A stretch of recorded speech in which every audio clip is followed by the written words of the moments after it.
Thank you very much. That concludes our 7 presentations today, and there is another 40 presentations floating around Australia as we speak, people developing them and organising them.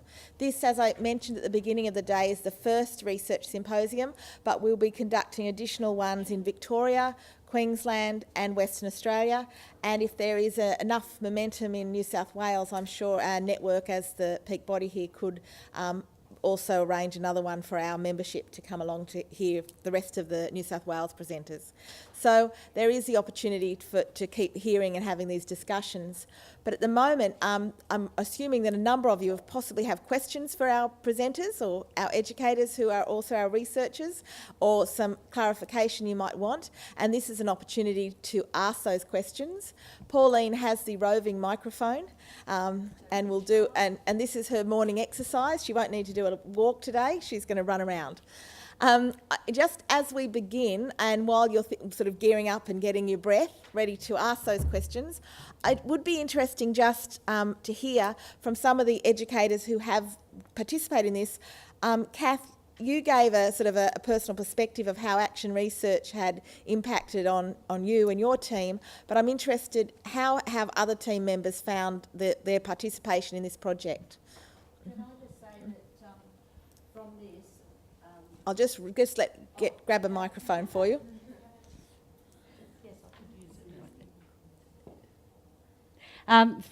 From the outcomes of the project, I'm sort of being pushed along the way to do a master's in evaluating our actual action research project. So for me, it's leading further that way. Got anyone else want to share a reflection? Victoria? You look like you want to say something. I just want to say that we've found it very interesting, the diversity in all the centres. So every OSH centre is just completely different from another one. So you can't have a one-fit-all program. So, and it's really highlighted in this project. Mm-hmm.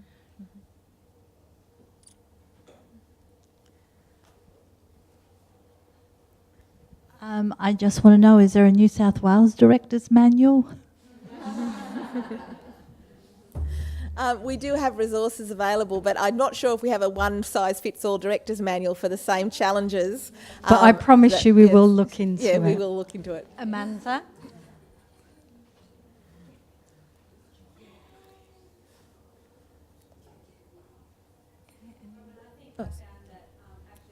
Sorry, if you can just wait for the microphone, please. The reason we need you to speak into the mic is because it's being recorded. Yay. I think actually having some ground evidence too once you've finished your project, so if you wanted to go with something further, like getting a manual, because we only have 40 services in the Northern Territory, so it wasn't as big a financial burden to provide one to everybody, but we had some grounds on what was needed, and then we were able to get funding to go towards that project, so that was a benefit. And in the same way, the school council, you've been able to approach the school council with your findings as well, because you had the action research. Yeah. Sorry, I said that's probably even more important, that our directors will get a bit of clarification around their roles and be able to advocate the hours that they need to do those jobs. You are making me run. Yes. What I've really liked about doing action research is that each service is constantly making changes and making improvements. And what's really fantastic is our project was happening anyway. We've just documented it now, and it's really nice to know that A, other people can learn from us, and B, we don't forget our findings. Okay, do we have some questions from the audience? Any questions about the different projects or clarification?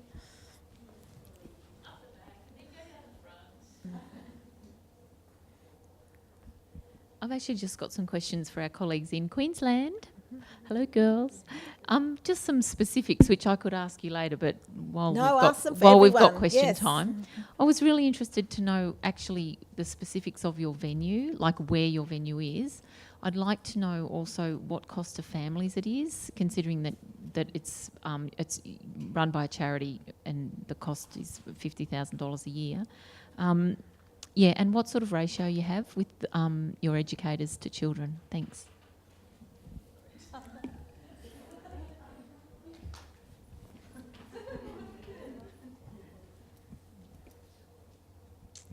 We are quite lucky in the fact that the school we originally started in the hall and we had to roll it out every day and bring it back in every day. But we're lucky enough that they've given us a demountable. So we've got our own individual room with our own shower unit and obviously hoists and stuff in the room. But we have it can expand into a larger room. And our ratio is 1-3 for staff. Sometimes 1-on-1. Obviously, depending on the needs we develop. It's so flexible because no days the same, as you're probably aware. So depends on the needs of the children when they arrive, and we discuss it with the families. We observe them both in the classroom and they come for visits before they attend, so we can gauge how if they need 1-on-1. So the cost is slightly higher than our other OSH services, which sucks. So I think our OSH service is about $17.50, yeah, for an afternoon, and we're $30. We developed that price based on other specialist OSH services throughout Australia. There are a couple, and also in consultation with the school. And the school did say, you guys have a right to up the cost because we are providing a lot of specialist services in it. And our families do still have the option to attend mainstream services if they want. So they still do have that option to go to one of our other services. They just won't receive the same type of, facilities that we have, etc. Pardon? Yeah, sorry. Yes, childcare benefit and childcare rebate. Yes, so some families might pay $8 an afternoon. Yeah. But I don't know what will happen with NDIS, but I'd love to see a system where it's fair. Everyone should pay the same price one day. Thank you. Any other questions? Okay. No? Okay. So, no other questions about any of the presentations? Oh, someone is going to ask. We've just got to warm up. Hi, just to the lovely ladies at Albury, I'm just wondering, when the children do come as visitors with their carers, are they part of your ratio? No.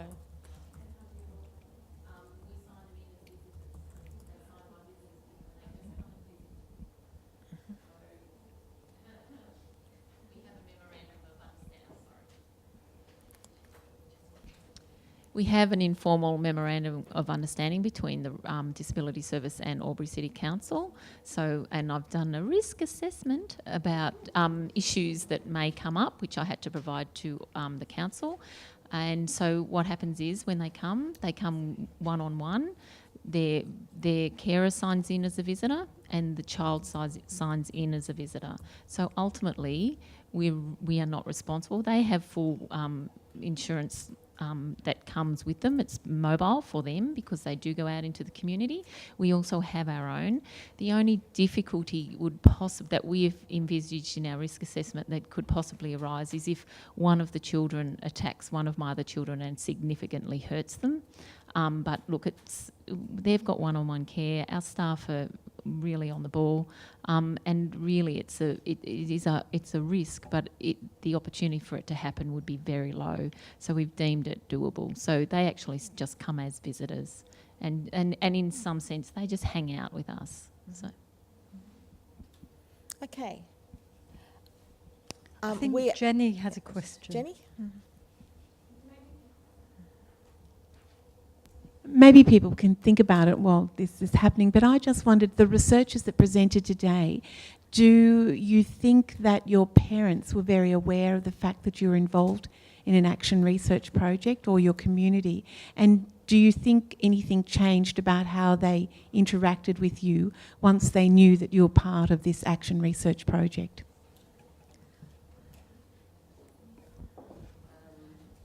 Yes, significantly.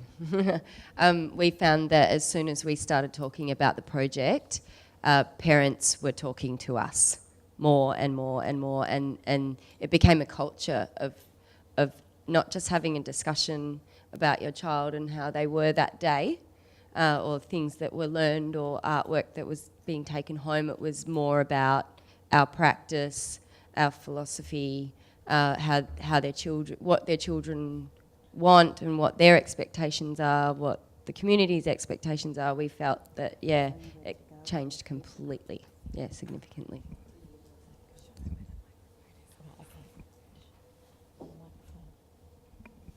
I had a couple of questions that I'd written down. One of them, this was more of an observation, but for the first project where you talked about extending hours and families getting CCB and that sort of thing, and because your service is wearing the cost, the increased cost, I thought that's wonderful for families, because with increased CCB, they'll actually get a cheaper fee and more care. So that's an incredible outcome for them. And the middle years, when you were talking about it being a key intervention period, and there's so much emphasis, and I think I feel this frustration being in school age care and constantly advocating to be heard, that there's so much attention paid to the early years, which is critically important, we don't deny that, but the evidence base that we need for that early intervention, I think sometimes isn't at the forefront of people's minds. And I recently had the opportunity to go to the United States and I guess just hear a little bit about how they work over there, and they have an evidence base that demonstrates that children who attend quality school age care programs perform better and are more engaged at school. And I thought, wow, what a selling point to a school when they, it's a real... So principals are naturally more interested in getting a quality service established because they know that their school will directly benefit from that. And not that we want to sell ourselves out or sell ourselves as just being that, but I thought we really need, like that the importance of that period of time for children, and it is a time of intervention. How do we get that message out there? Yeah, just to elaborate on that, City of Yarra are developing the first middle years strategy in Australia, and a middle years policy. So there should be, within the next 12 months, a middle years department. That is very exciting. So hopefully they're going to ask us a lot of questions, and we'll be able to kind of have a fluid relationship between the three stages of OSH, and youth services. Also, like, as the talking circles tells you about the kids and tells you a perspective of what kids think and believe, I guess, when I was talking about knowing community's perception, I meant these stakeholders, that is the school, parents, educational bodies, knowing their perception and what factors, why do they actually believe that it could be a child minding facility as compared to an educational playground for the kids. Now, that is what my research want to work on, and that's what we come up with a couple of things which we can do together as a team and try to see what the underlying philosophy with that perspective is, and then go from there, I guess.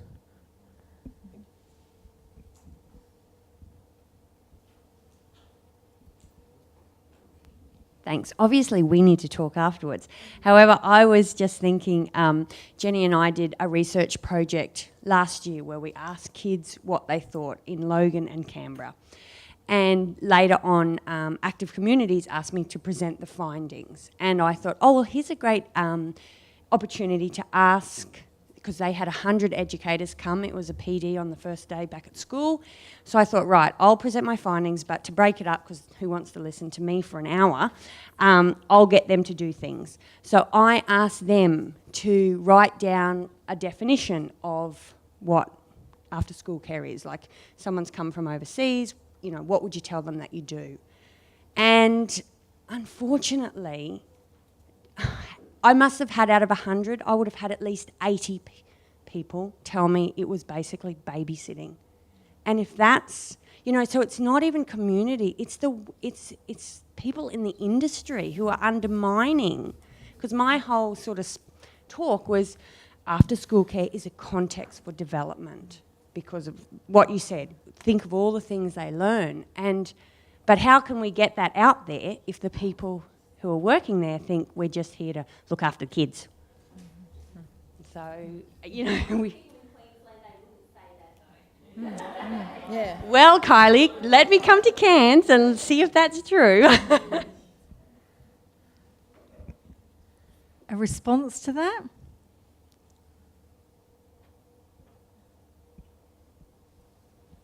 I was hoping there was going to be a response.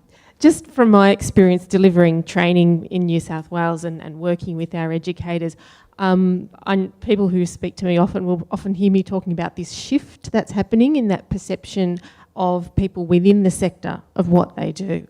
And only yesterday I was out delivering a session, and again that babysitting word came up, and it was almost like some of them were looking at this person like she'd just sworn at them.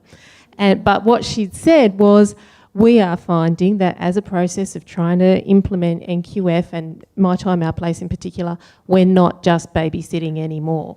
So she admitted that they had that perception themselves when they first came in to start working in Orchard, and that it's shifting, and that they are working on their own educators in that service to really make that shift and make them really understand that it's about that intentionality. And I'm just hearing that more and more frequently, that not just babysitting anymore. So I think, you know, if we push that one maybe, I mean, obviously I'm not a person who would say that we were ever just babysitting, and you can get some great babysitters, but yeah, I'm really noticing that in the training sessions. It's a frequent phrase that comes up.